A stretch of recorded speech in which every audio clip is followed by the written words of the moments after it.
Y a propósito de esta iniciativa, les contamos los antecedentes y el potencial que tienen los acuerdos nacionales en países donde los diferentes actores comprometen su voluntad política para trabajar en conjunto. Chile Mamayactapi, Acuerdo Nacional para Devolver la Democracia, Yuyarikunamia Parirka, Warangais Kumpatsa Pusachunga Pichica Guatapica. Chaypica, Chay Mamayactapak, Mamakamachi, Imagina Tiarina Kunata, Pacta Rimarishpa Pacta Chirka. Uruguay Mamayactapica, es que Waranga Chunga Guatapimi, Tucuya Kuna Rimarishpak, Kayuyariman Chayarka. Plan Estratégico de Transporte, Logística y Infraestructura Xutiwan. Chayka, Atukamaikunata.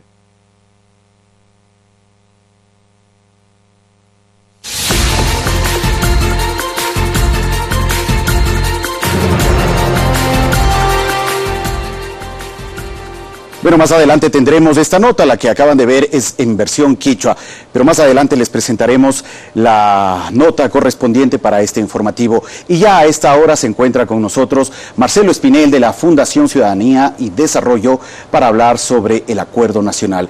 Gracias, Marcelo, por estar presentes aquí en Telediario.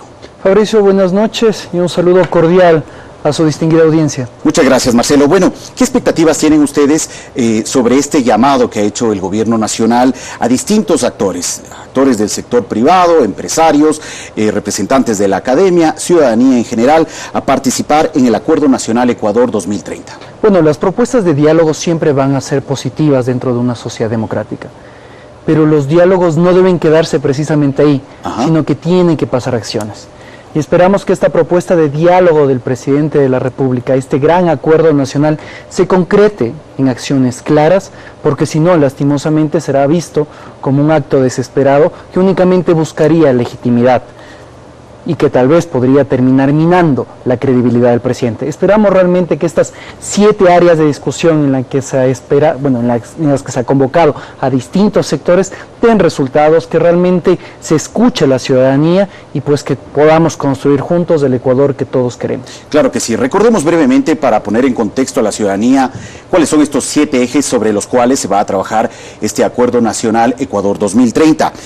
Los ejes son los siguientes: educación, seguridad social, competitividad, innovación y generación de empleo. También está el tema de democracia y reforma institucional, la sostenibilidad y cambio climático, seguridad ciudadana y la prevención de adicciones y la no violencia. ¿Hay alguno de estos ejes que genere mayor interés para el caso de la organización que usted representa? Bueno, precisamente Fundación Ciudadanía y Desarrollo desde el año 2009 ha venido trabajando en el fomento de una democracia mucho más sólida, iniciativas que promueven la transparencia, y es por esto que precisamente en este gran acuerdo nacional nosotros trabajaremos en la mesa de democracia y reforma institucional. Creo que ha sido amplio el debate que ha existido en los últimos meses, ya 2 años, al respecto de cuál es la estructura de nuestro Estado. Si es que tiene o no que existir el Consejo de Participación Ciudadana y Control Social, si es que tal vez hay que limitarle sus funciones, cómo elegimos a nuestros representantes, cómo se asignan los escaños en la Asamblea Nacional, o incluso si es que el voto en el Ecuador tiene o no que ser obligatorio. Y sin dejar de lado algo que ha aparecido en las noticias de los últimos días, el financiamiento de las campañas políticas. Así es. Tiene que transparentarse cómo se está financiando la política, porque si es que no conocemos esto, se está permeando la corrupción a través de malas prácticas. Bueno, y si finalmente se lleva a cabo un proceso de diálogo y acuerdos en concreto para trabajar sobre el fortalecimiento de la democracia y eventuales reformas a la institucionalidad, ¿en qué medida este país puede cambiar? Bueno, precisamente yo creo que Ecuador podrá cambiar cuando nos sentamos a debatir. Las sociedades que no debaten no crecen, las sociedades que no debaten no pueden avanzar de manera colaborativa hacia mejores días. Creo que es una iniciativa bastante loable del gobierno, como había mencionado hace unos momentos, y que si es que realmente existe el compromiso de todos los actores, podemos dejar sentadas las bases de un Ecuador mucho más democrático, más transparente, con más empleo, que fomente la innovación y el emprendimiento, pero que también garantice derechos fundamentales, como son la educación, como son la salud, y que se pueda, y esa tal vez la última mesa y una de las más importantes, prevenir la violencia de género y también prevenir las adicciones a drogas que tanto están afectando a nuestro país. Claro que sí, Marcelo. Usted ha mencionado que hay algunos temas que son muy importantes, que dentro de este eje de la democracia y reforma institucional se podrían debatir. Entre ellos ha mencionado la eventual desaparición del Consejo de Participación Ciudadana y Control Social, el mecanismo a través del cual nosotros elegimos a nuestros representantes, a nuestras autoridades, la posibilidad de pensar en la obligatoriedad del voto, que actualmente es obligatorio en nuestro país, y, en fin, otro tipo de reformas. ¿Es necesario pensar bajo este contexto y estos temas que se ponen sobre la mesa de discusión en una eventual asamblea constituyente? Bueno, en este caso la convocatoria de una asamblea constituyente, y aquí pasamos al plano jurídico, pues ya dependerá de un proceso que tiene que seguirse, de una convocatoria por parte del presidente o por parte de quienes la Constitución permite esta convocatoria, adicionalmente de la actuación de la Corte Constitucional que dictamine, en este caso, si es que este procedimiento es válido o no, y el Consejo Nacional Electoral. Yo creo que los tiempos políticos no nos dan para una convocatoria, una asamblea constituyente, considerando que esto requeriría de 3 procesos electorales: la convocatoria de la asamblea constituyente, la elección de los miembros de esta Asamblea Constituyente y posteriormente ratificar si la Constitución elaborada, en este caso, es aprobada o no por la ciudadanía. Creo yo que tal vez esta iniciativa de gran acuerdo nacional lo que está buscando es reunir a los sectores académicos, políticos y sociales para ver el camino más adecuado para garantizar gobernabilidad, fortaleza estatal y también que se respeta el Estado de Derecho en nuestro país. Creo yo que estamos en un proceso de transición bastante delicado y que tiene que ser tratado con pinzas, pero sobre todo escuchando al que piensa distinto. En el evento del día de hoy se mencionaba claramente que es fácil construir algo con quien coincidimos en un pensamiento.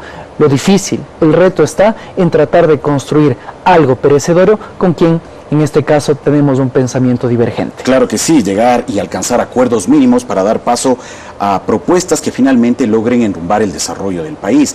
Ese es un reto muy importante. Ahora, usted ha mencionado que posiblemente los tiempos políticos no son los más adecuados para pensar en una asamblea constituyente de plenos poderes, para poder cambiar las estructuras jurídicas e institucionales del país como tal. Pero ¿es posible entonces llevar a cabo esta transformación solamente a través de reformas de ley? ¿Es suficiente a través de esa opción o eventualmente una consulta popular? Bueno, claramente los caminos existen al respecto de si es posible una reforma constitucional o una enmienda constitucional, por ejemplo, al respecto del Consejo de Participación Ciudadana y Control Social o al respecto del derecho al voto que tiene el ciudadano, no lo podemos determinar nosotros, sino que es una atribución privativa de la Corte Constitucional quien deberá determinar cuál es el camino adecuado. Sin embargo, varios acápites que tienen que reformarse dentro de la legislación de nuestro país pueden pasar a través de la Asamblea Nacional. Es necesario también la creación de política pública por parte del Ejecutivo, por ejemplo, en materia de seguridad social, en materia de educación y en materia de medio ambiente. Es necesario recordar que esta convocatoria que hace el presidente de la República es para enmarcarnos en los objetivos del desarrollo sostenible de cara al año 2030 y que han sido promovidos por la Organización de Naciones Unidas. Bueno, hay temas que son de alta prioridad, de sumo interés para ciertos sectores. Para el caso de la Fundación Ciudadanía y Desarrollo, ¿cuáles son los aspectos que mayor urgencia deben ser atendidos en el país, aprovechando este contexto del acuerdo nacional? Por supuesto que sí, creemos que es necesario fortalecer las políticas de transparencia en el país. La mayor herramienta para el combate a la corrupción sin duda es la transparencia y tal vez el Ecuador puede contar con una ley orgánica de transparencia y acceso a la información pública, pero esta ley fue aprobada en el año 2004. Tiene 15 años de vigencia y ya no está acorde a los estándares internacionales actuales en la materia. Debe ser actualizada. Sin duda que sí. Otro de los puntos, y como ya había mencionado, es el referente a la transparencia en el financiamiento de las campañas y evitar los conflictos de intereses que puedan existir. Una ley de lobby, por ejemplo, transparencia en el sector de las compras públicas puede ayudar a combatir la corrupción. Pero yo creo que no solo debemos enfocarnos en el discurso del combate a la corrupción, sino también en garantizar la independencia de funciones dentro del Estado, garantizar la independencia judicial, garantizar el acceso a la justicia, y eso requiere una reforma a la ley orgánica de la función judicial para que los ciudadanos podamos acceder a lo más importante, en última ratio, que es tener jueces independientes y poder acceder al servicio público de justicia que puede garantizar nuestros derechos fundamentales. Y finalmente, otra de las áreas que nosotros hemos identificado como fundación precisamente es fortalecer los mecanismos de participación ciudadana. Y esto puede darse a través de la implementación de políticas de gobierno abierto. Actualmente la Presidencia de la República, en conjunto con la ciudadanía, está construyendo el primer plan de acción de gobierno abierto, y de esta manera pues somos parte al fin de la alianza global, la alianza por el mundial por el gobierno abierto, permitiendo generar un nuevo modelo de gestión en el país que se caracteriza por ser más transparente, participativo y colaborativo. Seguramente este diálogo es una de las muestras de que el gobierno quiere ahora contar con una participación mucho más efectiva y activa de la ciudadanía en esta difícil tarea de gobernar. Claro que sí. Al arrancar esta entrevista usted mencionó que será importante que este acuerdo nacional no solamente quede en la discusión, en el diálogo, en la retórica. ¿Cómo lograr dar paso a ya acciones concretas que finalmente puedan mostrar que este país está asumiendo un rumbo de cambio? Sin duda que sí, Fabricio. Creo que la mejor manera de poder lograr que los acuerdos se conviertan en acciones concretas es con la voluntad de todos los actores. La aprobación de una ley no depende del presidente de la República, depende de la Asamblea Nacional.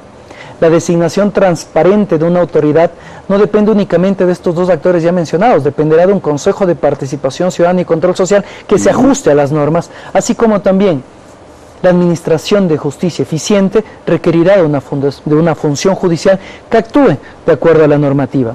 Pero sobre todo creo yo que es necesario la participación honesta y desinteresada de todos los sectores de la sociedad. En este caso, no podemos dejar de lado a las organizaciones políticas que tal vez están en una fase de transición.